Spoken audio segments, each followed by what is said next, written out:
What a pleasure to be with you tonight. And I come as a friend of Canada, even though I'm an American.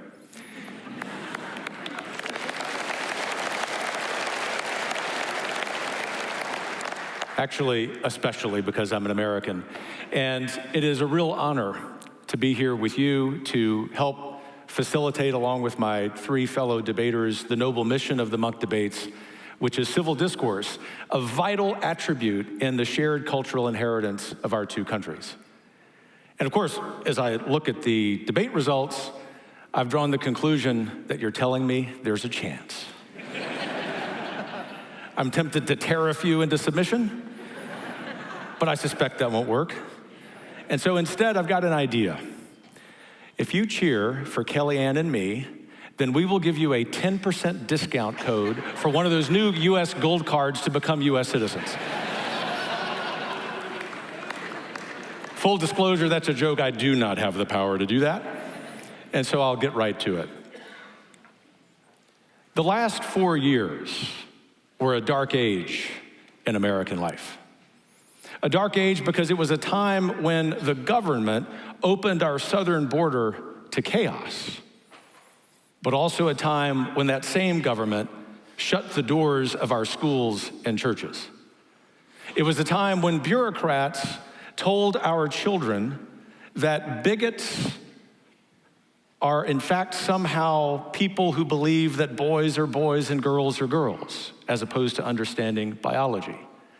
These same bureaucrats told us that elites in Washington are somehow more important than people in middle America who drive trucks, listen to country music, wear boots, guilty as charged on all three. Rather than having the understanding that we are unified as a people on one major objective since our revolution, that every American is born with the right to self-governance, and now is the time to revitalize that belief. But instead, what happened over the last 4 years was that American society underwent a massive, accelerating deterioration brought on by the left, sometimes accentuated by a few on the right, while the American people suffered. And the reason that we are at the dawn of a golden age is because the American people look at that. They look at that double standard. They look at that status quo, and they say, enough is enough. And so, even respecting our differences as friends, it won't surprise you that I stand here unapologetically, enthusiastically telling you that yes, indeed, we are at the dawn of America's golden age. Of course, that would already be the case, regardless of who won the presidency last year. That is to say that the American people have been clamoring for this kind of change for decades.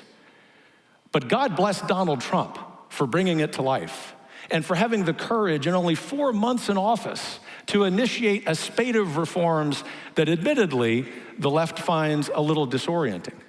Disorienting because they've never experienced this kind of vigor, this kind of dispatch by the political right in the United States. Disorienting because what it is doing is undermining the power structure of the DC administrative state that, of course, for 50, 60, 70 years has stood in the way of Americans flourishing. And one real important thing to keep in mind, also keeping in mind that your Canadian media try to vaccinate you from the truth, is that Donald Trump remains very popular. Over half of Americans, as we sit here tonight, say that the country is on the right track. A marked change, as you know, from the previous 4 years. Why do they say that?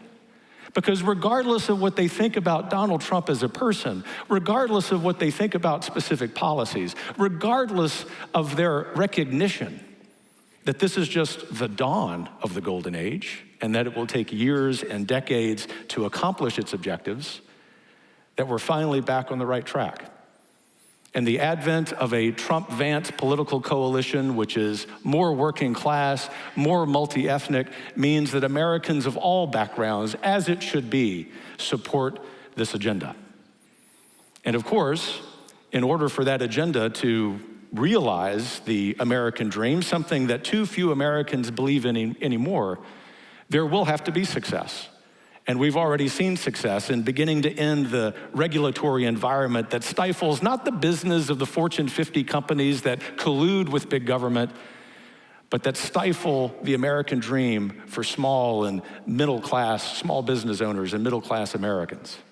And so I submit to you in closing that this isn't just about America's golden age. I'm here as a proud American. But to say that we're in America's golden age doesn't come at the expense of anyone else, especially our friends in Canada. So whether or not you want to be the 51st state, we invite you into this.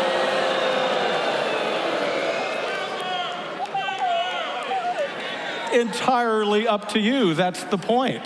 Part of the golden age is living in national sovereignty. And so I'll close by telling you we look forward to great success.